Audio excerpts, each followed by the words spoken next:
"We already divided everything," my aunt announced. "You weren't invited for a reason." The lawyer frowned. "But her name is the only one in the will." The room went deadly silent. My name is Amanda Miller, and at 28, I never expected to become the center of a family war. When my beloved Grandma Eleanor passed away last month after her long illness, I discovered through my cousin's accidental text that I was deliberately excluded from the will reading. Despite the knot in my stomach, I showed up anyway. "We already divided everything," my Aunt Judith announced with a smirk. "You weren't invited for a reason." Then the lawyer frowned. "But her name is the only one in the will." The room went deadly silent. If you've ever felt unfairly excluded by family, hit that subscribe button and leave a comment about where you're watching from. Family drama happens everywhere, and I'm about to share how mine unfolded in ways no one expected. Growing up as the daughter of Grandma Eleanor's youngest son Robert wasn't always easy, but my father made sure I had a happy childhood. He was the family rebel who chose to become a high school teacher rather than join the family investment firm. My mother Samantha was a nurse, and they raised me with values centered around helping others rather than accumulating wealth. Every Sunday, we would visit Grandma Eleanor's grand Victorian house in the historic district of Boston, a beautiful relic that had been in our family for generations. When I was 12, everything changed. My father died suddenly of an aneurysm, and my mother struggled to cope both emotionally and financially. Grandma Eleanor stepped in without hesitation. "Amanda will live with me part of the week," she announced to the family, brooking no argument. For the next 6 years, I split my time between my mother's modest apartment and Grandma's house. While my mother worked double shifts to keep us afloat, Grandma became my second parent. "You're like me, Amanda," she would tell me as we sat in her garden. "You see people for who they are, not what they can give you." Her words shaped me more than she ever knew. Grandma Eleanor wasn't your typical wealthy widow. She wore simple clothes, volunteered at soup kitchens, and quietly donated to causes she believed in. The grand house was her one indulgence, a home filled with memories rather than showcased wealth. My Uncle Philip and Aunt Judith never understood her choices. They lived in modern mansions in the suburbs, drove luxury cars, and constantly pressured Grandma to live up to her status. When I decided to follow my mother's footsteps and become a nurse, specifically choosing hospice care, my extended family was perplexed. Uncle Philip cornered me at Thanksgiving dinner when I was 21. "You could work for the family business, Amanda. Why waste your time on a career with such a low ceiling?" He swirled his expensive bourbon while looking down at me. "Your grandmother could make one phone call and set you up for life." I simply smiled and said, "I want to earn my own way." Uncle Philip. My cousins Rachel and Nathan, both products of prestigious business schools and working for their father, found my choice incomprehensible. They had grown up expecting inheritance and connections to pave their way. Rachel once asked me completely seriously, "But don't you want to be rich?" The concept that I might value something beyond money was foreign to them. As Grandma aged into her 80s, her health began to decline. I started visiting her twice weekly, bringing groceries, helping with medication, and often just sitting with her. We would bake together using her old recipes, the same ones she had taught me as a child. Her spice cookies were legendary in the family, but I was the only one who knew the secret ingredient was a dash of black pepper. "You've got flour on your nose again," she'd laugh, reaching up with a tissue, even as her body weakened. Her mind remained sharp and her wit quick. During these visits, she would tell me stories about our family history that no one else seemed interested in hearing. How her own grandmother had been one of the first female doctors in Massachusetts. How the family fortune had originally come from her grandfather's invention of a specialized textile machine. Stories of struggle, perseverance, and occasional failure that humanized our family beyond the polished facade presented at holiday gatherings. "Remember, Amanda," she told me during one such afternoon, "wealth doesn't make a person worthy.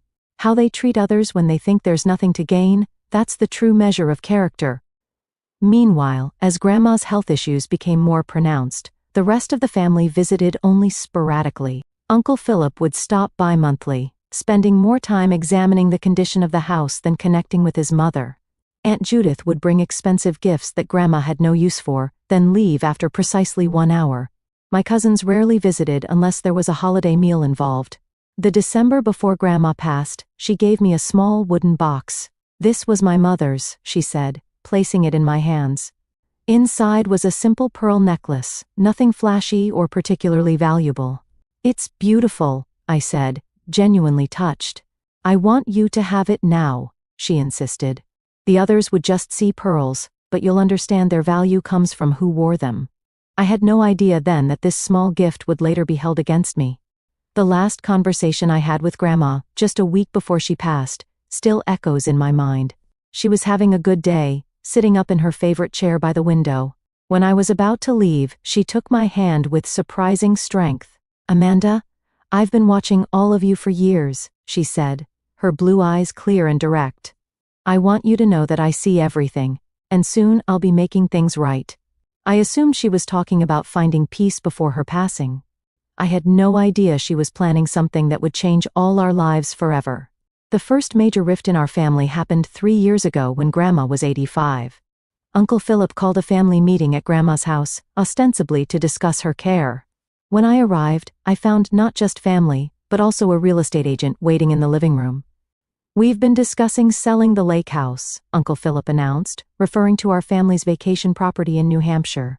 Grandma had spent every summer there since she was a child. It's sitting empty most of the year, and the maintenance costs are ridiculous. I glanced at Grandma, whose expression was carefully neutral, but I knew her well enough to see the tightness around her mouth. "Has Grandma agreed to this?" I asked. Uncle Philip waved dismissively. "Mother understands it's the practical choice. At her age, she can't enjoy it anymore anyway." "Actually," I said, "we were just talking last week about her wanting to spend a few weeks there this summer." The room went silent. Aunt Judith cleared her throat. "Amanda, dear, perhaps you misunderstood. Mother knows her limitations." Grandma finally spoke up. "I did say that to Amanda. I have no intention of selling my lake house." The real estate agent awkwardly excused herself, and once she left, Uncle Philip shifted on me. "You always do this," he snapped. "You think you know what's best because you spend more time here, but you don't understand the financial considerations." "What I understand," I replied evenly, "is that Grandma should make her own decisions about her property." That night, after everyone else had left, Uncle Philip cornered me in the kitchen. "Listen carefully," he said, his voice slow. "You may think you're special to her, but you're pushing your luck. Don't forget who built this family's wealth, and it certainly wasn't your father." The job about my father stung, but I stood my ground. "This isn't about money, Uncle Philip. It's about respecting Grandma's wishes." From that day forward, Uncle Philip began what I can only describe as a campaign against me. It started subtly, comments to other family members about how I was manipulating Grandma, suggestions that I was positioning myself for special treatment in the will.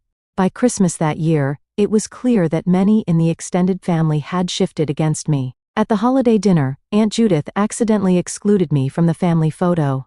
Cousin Rachel made pointed comments about fortune hunters while looking directly at me. Even my mother's sister, Aunt Grace, who had always been kind to me, was noticeably distant. After dinner, I overheard Uncle Philip talking to my cousin Nathan. "We need to protect Eleanor from Amanda's influence. She's got her wrapped around her finger, and who knows what she's convincing her to do with the estate." I tried to address these suspicions directly. I sent emails to my aunts and uncles explaining that I had no interest in Grandma's money, that I just wanted her final years to be comfortable and on her terms. The responses were tepid at best. Aunt Judith replied with a terse, "We all want what's best for Mother," while others didn't respond at all. The following Easter, the family held a gathering at Uncle Philip's house. I wasn't invited but learned about it through social media when Rachel posted photos. In one picture, Grandma sat in the corner looking frail and confused. I called her that evening. "Did you enjoy the Easter gathering?" I asked carefully. "It was fine," she said, then lowered her voice. "But they didn't serve the deviled eggs the way I like them. And Philip's house is always too cold. I wish I could have been there," I said. There was a pause. "You weren't invited?" The genuine surprise in her voice confirmed my suspicions. She hadn't been told I was excluded. As Grandma's health declined more rapidly, the family began actively limiting my access to her. Aunt Judith instituted a visiting schedule that allocated me only 2 hours on Sunday afternoons, claiming it was to avoid tiring Mother out. When I arrived for these visits, I often found a cousin or aunt suddenly deciding to drop in at the same time, making private conversations impossible. In response, I found creative ways to maintain our connection. I would bring lunch to share with Grandma on my days off from the hospice center. The home health aide, Maria, who genuinely cared for Grandma, would sometimes call me directly when she thought Grandma needed company or was having a particularly good day. The last Christmas before she died, I wasn't invited to the family gathering at all. I received a text from Aunt Judith. "We're keeping the holidays small this year. Mother needs rest." Later, I discovered from Maria that small meant everyone except me. So on Christmas Eve, I dropped off a package with Maria, Grandma's favorite spice cookies that we used to bake together, a soft cashmere shawl in her favorite blue, and a photo album I'd created with pictures from her lake house across the decades.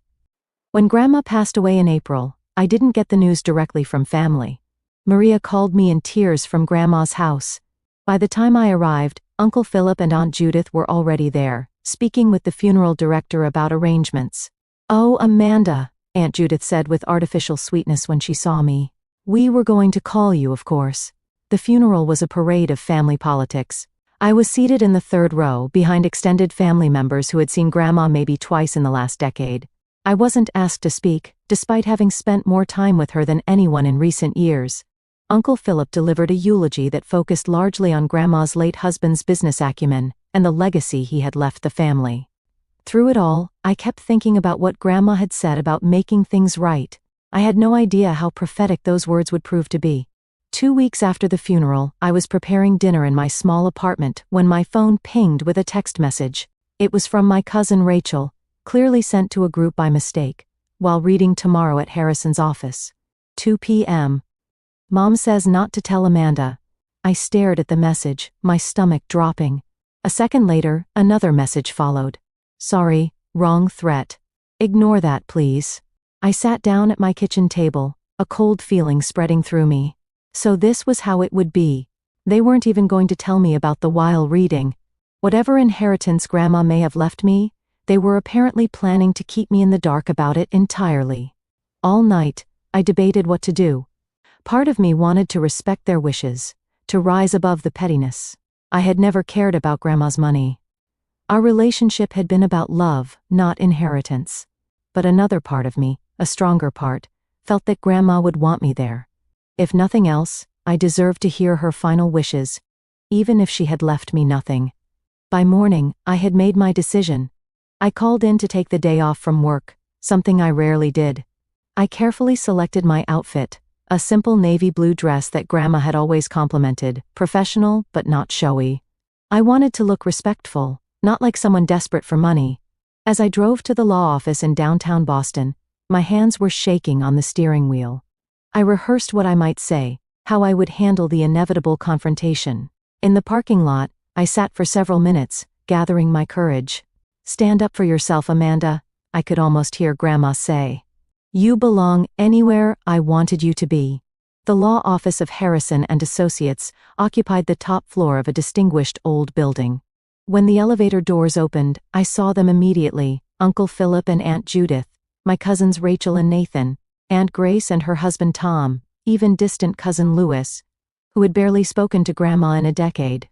They were clustered in the waiting area, speaking in low voices. Aunt Judith saw me first. Her face froze in mid-sentence, then quickly rearranged itself into a mask of disapproval. "Amanda," she said loudly, causing everyone else to turn. "What are you doing here?" I lifted my chin slightly. "I'm here for Grandma's will reading."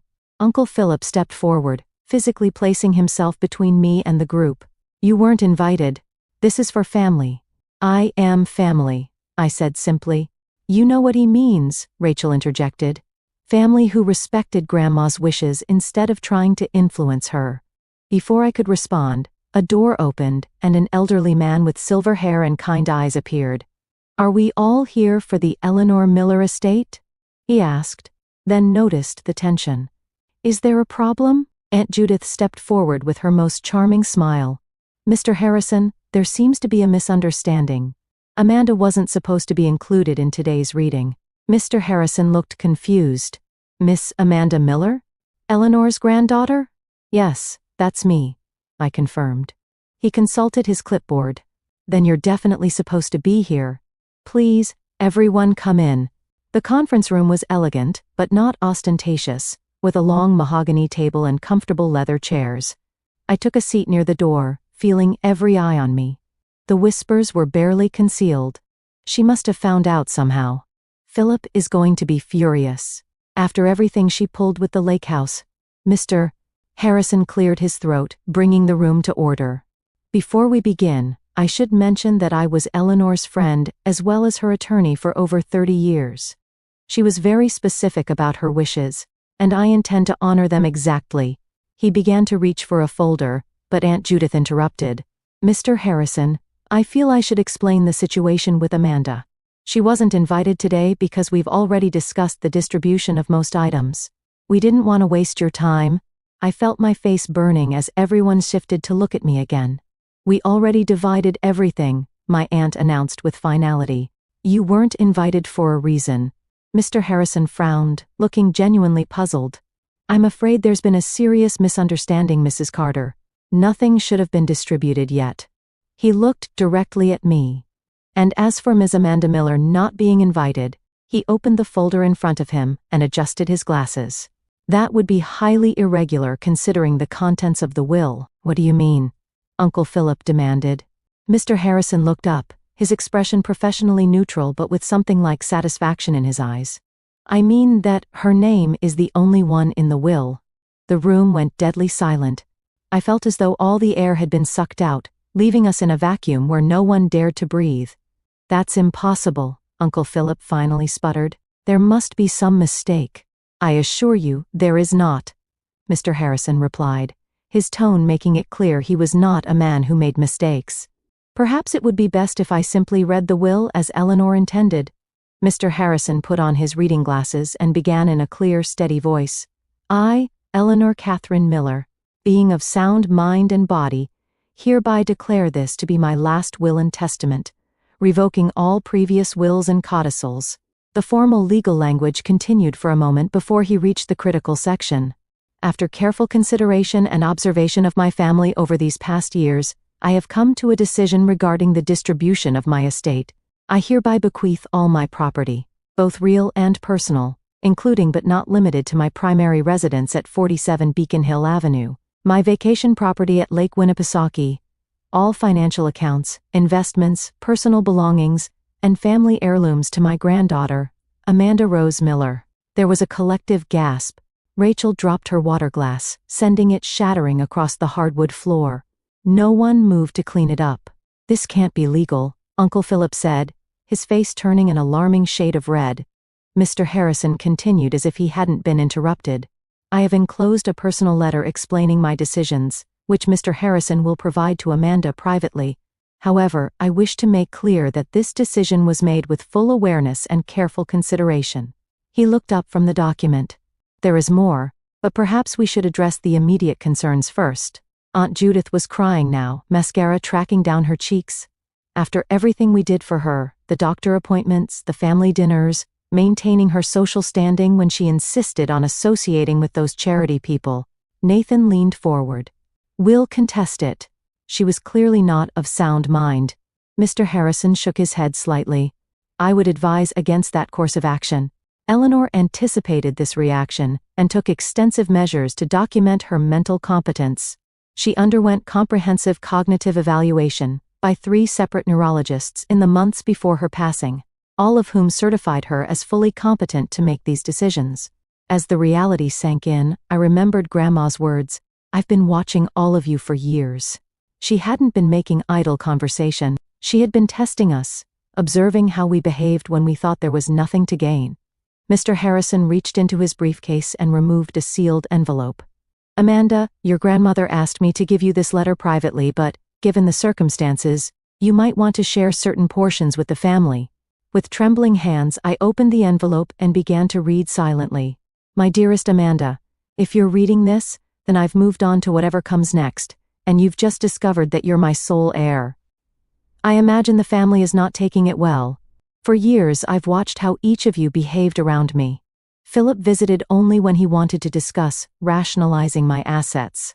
Judith came with expensive gifts but never stayed long enough for a real conversation. The grandchildren, except for you, called only on birthdays and holidays. But you, Amanda, you came because you wanted to be with me. You listened to my stories, baked my recipes, and treated me like a person, not a bank account waiting to be accessed. I've been conducting a test these past years. I deliberately mentioned valuable items around different family members to see how they would react. I watched who asked about my health, and who asked about my portfolio. I noticed who helped because they cared, and who helped because they thought they should. You were the only one who never failed the test. With love and complete confidence in you, Grandma Eleanor. I looked up from the letter, tears streaming down my face, to find the room in chaos. Uncle Philip was on his phone, presumably calling his lawyer. Aunt Judith was berating Mr. Harrison about undue influence. Rachel was sobbing dramatically while Nathan stared blankly at the wall. "There's something else you should all know," Mr. Harrison said loudly, cutting through the noise. Eleanor documented everything. She kept meticulous records of visits, conversations, and behaviors. She installed a security system in her home 2 years ago that tracked who came and went. She saved text messages and emails. She even recorded some conversations, which is legal in Massachusetts as long as one party consents. He opened another folder. Furthermore, Eleanor was aware that items had already been removed from her home without her permission.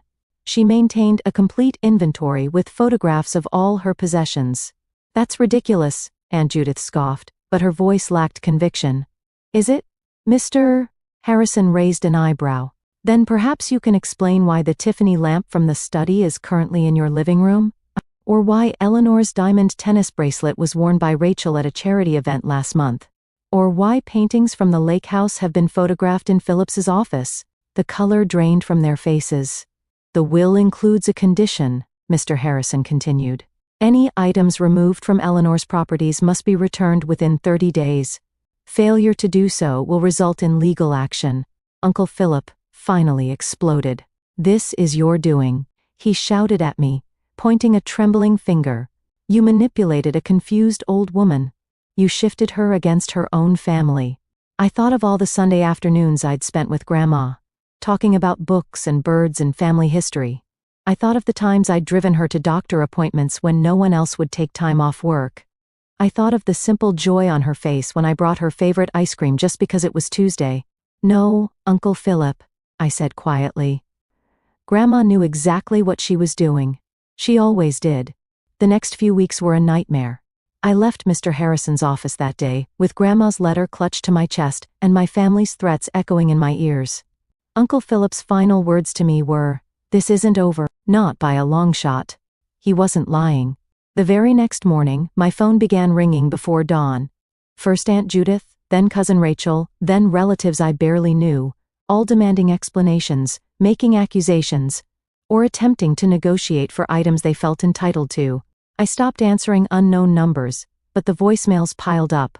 "Amanda, this is your Aunt Judith. I expect you to do the right thing here. Your grandmother wasn't thinking clearly. We all know it. Call me back immediately. Hey, it's Nathan.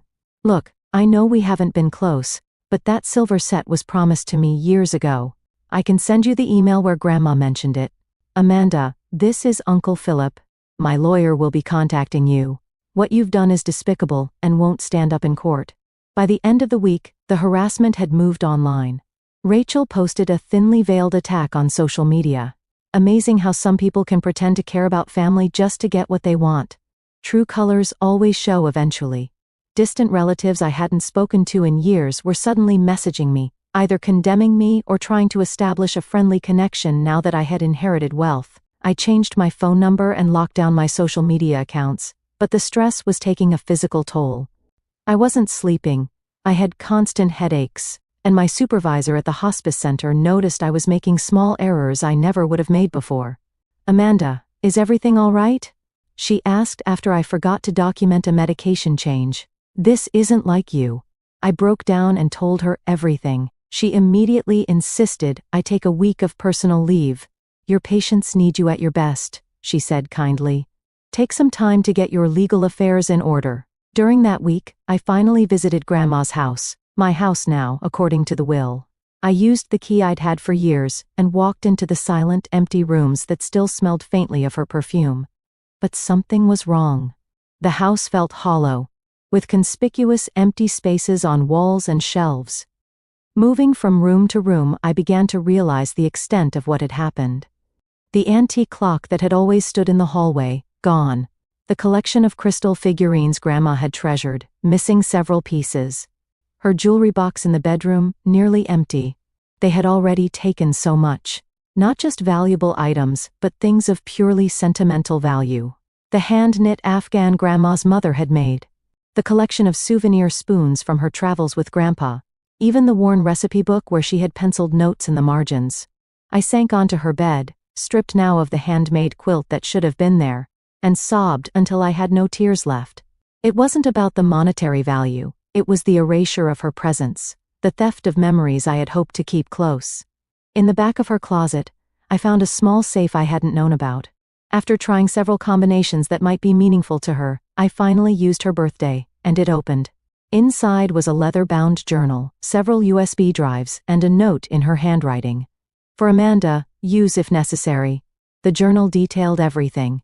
Every visit, every conversation, every borrowed item that was never returned.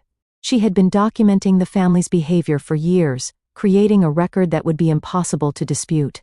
The USB drives contained backup copies of emails, photographs of her possessions, and even audio recordings. One entry from 6 months before her death stood out. Philip visited today. Spent 10 minutes asking about my health. Then an hour trying to convince me to streamline my estate by selling the lake property. When I refused, he became quite irritated and said I was being irrational about a depreciating asset. What he doesn't know is that I had the property appraised last month. It's worth nearly double what it was when Harold and I bought it. Philip has never understood the difference between price and value. Another entry was even more telling. Judith brought Rachel for a casual visit today. While Judith kept me occupied in the living room, Rachel disappeared upstairs for nearly 20 minutes. After they left, I checked my jewelry box. As I suspected, my tennis bracelet is now missing. I've updated the inventory and taken photos of the empty space. I wonder if they realize there are cameras in the upstairs hallway now. Armed with this evidence, I contacted Mr. Harrison again. I need to fight back, I told him. They've already taken so much. Eleanor suspected this might happen, he said gravely. She was very thorough in her preparations. I'll connect you with a litigation attorney who specializes in contested wills and estate theft. The attorney, Sarah Donovan, was a formidable woman in her 50s, with a reputation for being relentless. She reviewed Grandma's documentation and immediately began drafting cease and desist letters to everyone who had taken items from the house. This is one of the most well-documented cases I've ever seen, she told me. Your grandmother was extraordinarily methodical. The legal pushback only intensified the family's campaign against me. Uncle Philip, true to his word, filed a lawsuit contesting the will on grounds of undue influence and lack of testamentary capacity. Aunt Judith began calling my colleagues at the hospice center, insinuating that I had neglected patients to spend time manipulating my grandmother. The director of the center called me into her office. Amanda, I know these accusations are baseless, but they're becoming disruptive. Several families have expressed concerns after receiving calls from your aunt. My professional reputation, which I had built through years of dedicated care, was being systematically attacked. The stress became so severe that I developed insomnia and started having panic attacks. My doctor prescribed anxiety medication and strongly recommended therapy. Your physical symptoms are a direct result of this ongoing stress, she explained. This level of family conflict creates genuine trauma. Just when I thought things couldn't get worse, I received an email from a local reporter asking for comment on the Miller family estate dispute that has divided one of Boston's oldest families. Somehow, the story had leaked to the press. That night, alone in my apartment with the curtains drawn, I hit my lowest point.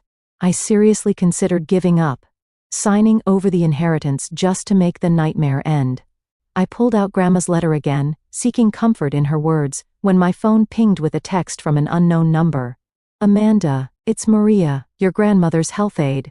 I still have some things she wanted you to have. Personal things I kept safe. Can we meet? The next day, Maria handed me a small box. She made me promise to keep these separate from everything else in the house. She said you'd know what to do with them when the time came. Inside the box were more memory cards and a small digital recorder.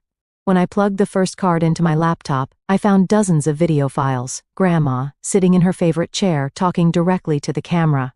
In the first video, dated nearly a year before her death, she looked directly into the lens with clear, sharp eyes. My name is Eleanor Catherine Miller. Today is September 15th, and I am recording this of my own free will, with full mental capacity, as Mr. Harrison can attest. The camera panned to show Mr. Harrison sitting nearby, who nodded and stated his name and the date. I want to explain my decisions regarding my will, Grandma continued. For years, I have observed my family's behavior. I have tested their character and their motivations, and I have made my decisions accordingly. She went on to detail specific incidents, dates, and observations that had led to her decision to leave everything to me. Her voice was strong, her reasoning clear and specific. There would be no way for anyone to claim she had been confused or manipulated. As I watched video after video, I felt Grandma's presence wash over me. She hadn't just left me her possessions. She had left me the means to defend her wishes. She had known exactly what would happen and had prepared for it meticulously. In the final video, recorded just weeks before her death, she looked more frail, but her eyes were still bright with determination. Amanda, if you're watching this, then things have gotten difficult, as I expected they might. Remember what I always told you about standing up for yourself? Sometimes kindness means having the courage to enforce boundaries. I didn't raise you to be a doormat, my dear. I raised you to be just like me, and I never let anyone take advantage of me. For the first time since the well reading, I felt a spark of my old strength returning. Grandma had trusted me not just with her possessions, but with her legacy. I couldn't let her down. The next morning, I called Sarah Donovan. I have something you need to see, I told her, and brought over all the videos and recordings. After reviewing them, she leaned back in her chair with the first genuine smile I'd seen from her. This changes everything. Your grandmother didn't just build a case, she created a fortress. With this new evidence, we developed a comprehensive strategy. First, we filed a formal inventory of all missing items with the probate court, complete with photographs and documentation of their current locations. Then we sent formal legal demands for the return of every item, with a clear deadline. Simultaneously, Sarah filed a motion to dismiss Uncle Philip's lawsuit contesting the will, attaching Grandma's videos as exhibits. No judge in the Commonwealth will rule against your grandmother after seeing these, she assured me. We also reached out to the Hospice Center's legal team, providing evidence that the accusations against me were part of a targeted harassment campaign. They immediately issued cease and desist letters to my relatives, threatening legal action if the defamatory calls continued. For additional support, I contacted several of the nurses and aides who had cared for Grandma in her final months.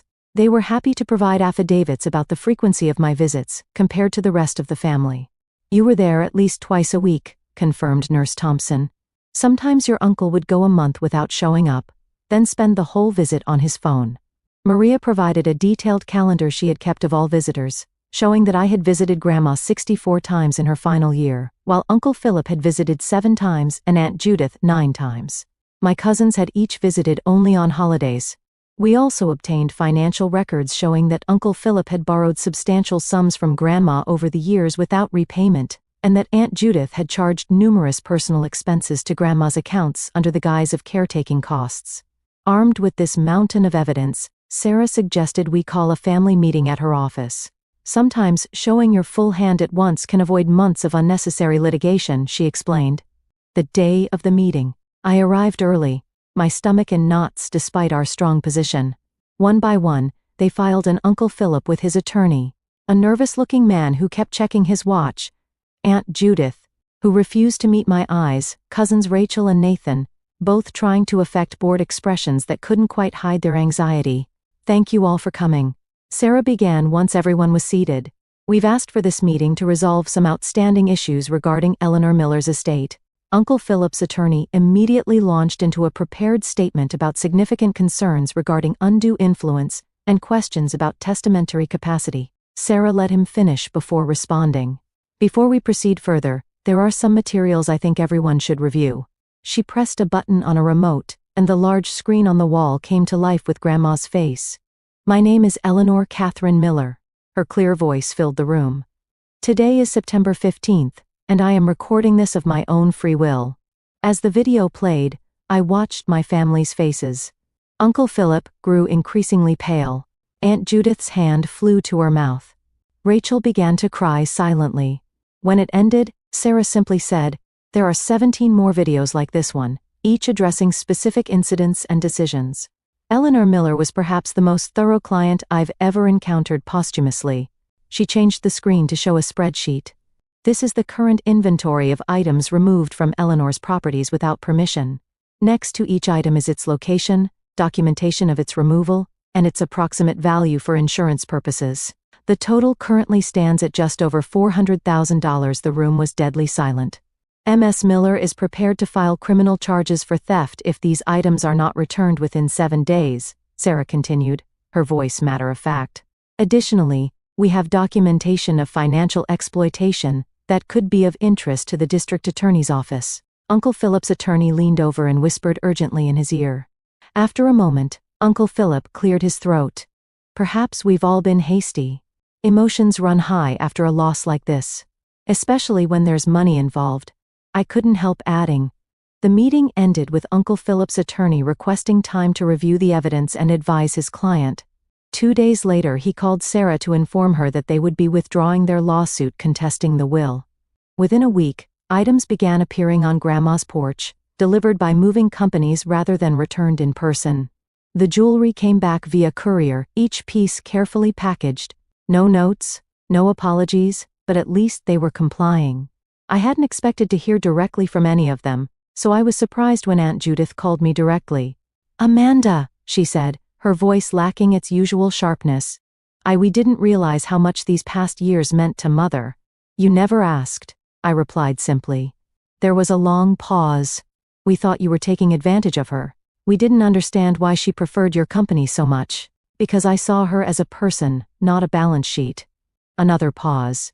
"Some of us would like to talk, to explain, maybe even to apologize." I considered her words. "I'm willing to listen, but I need time."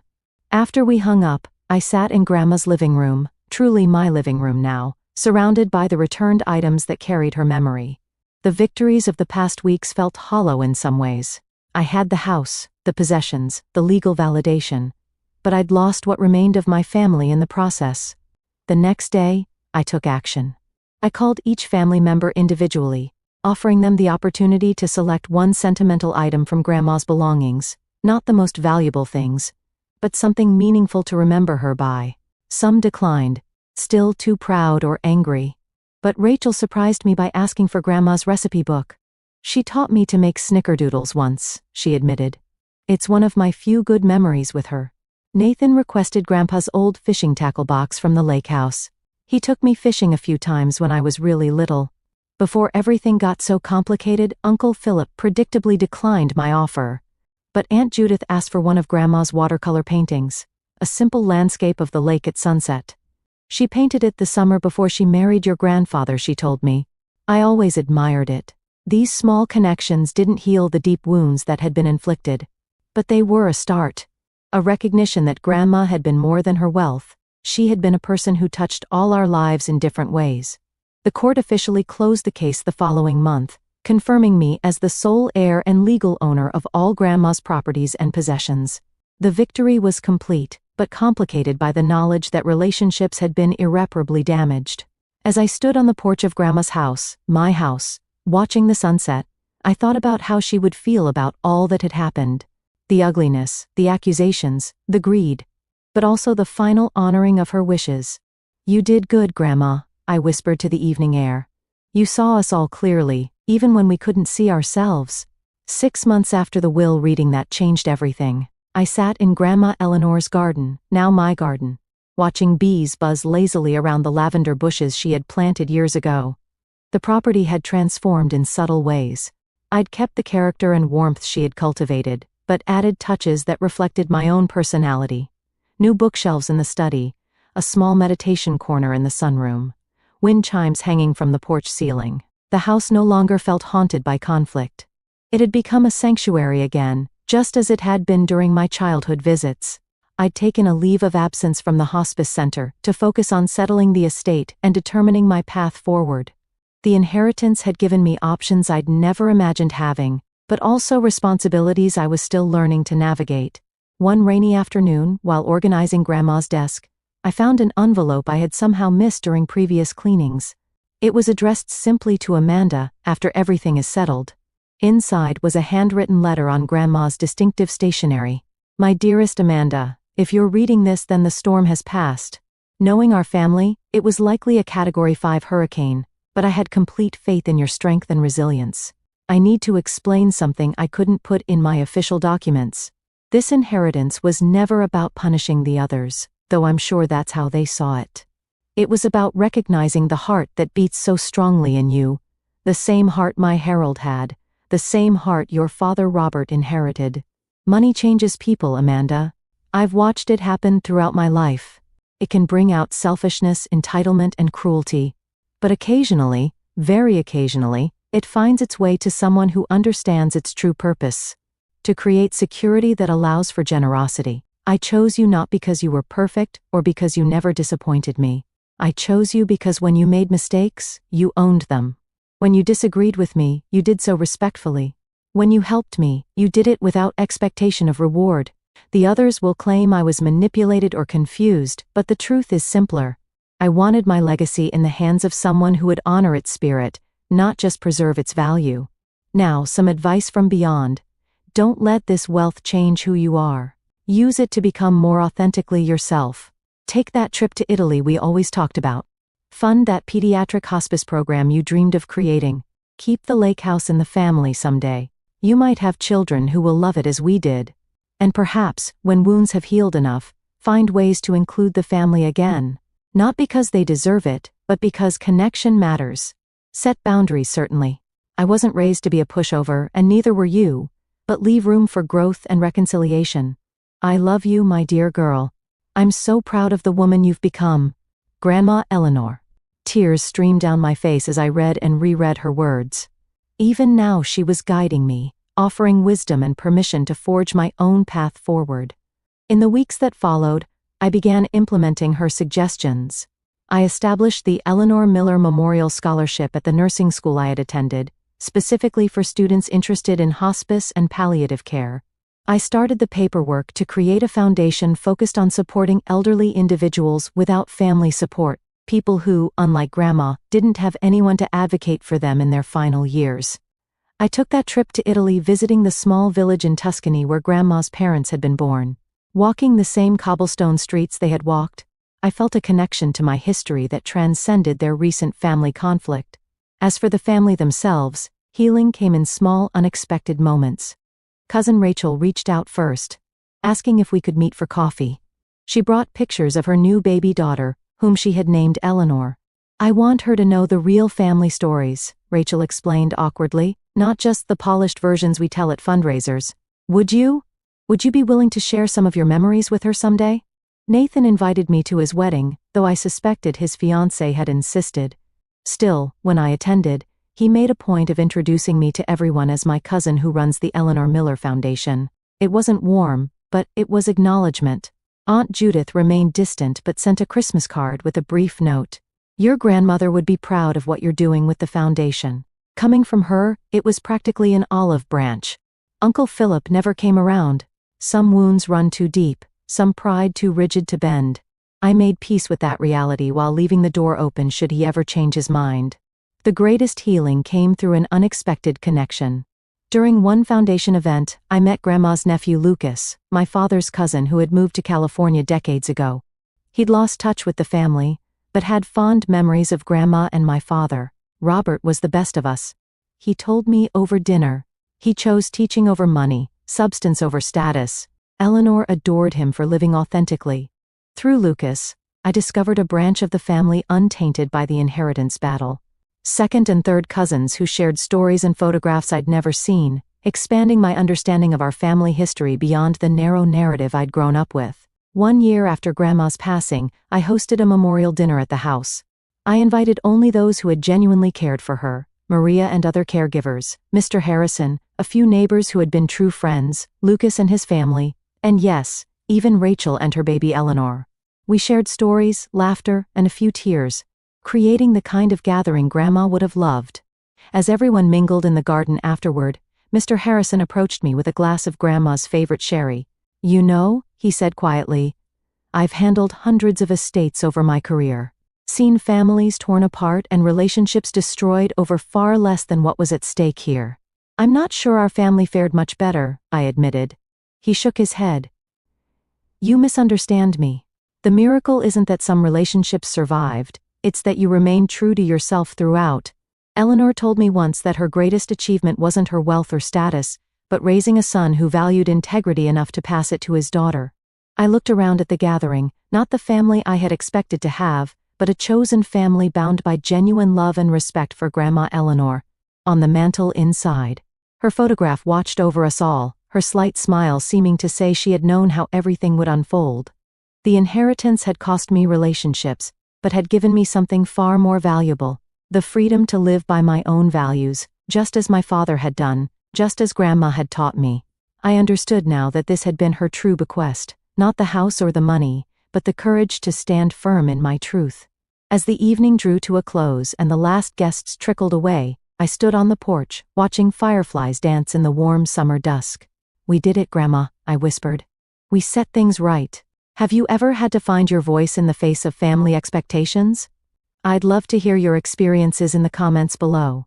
If this story spoke to you, I invite you to subscribe for more heartfelt tales about family bonds, surprising legacies, and discovering inner strength during life's toughest moments. Remember, sometimes the most meaningful inheritance isn't money or possessions, but the wisdom, love, and resilience passed down through generations.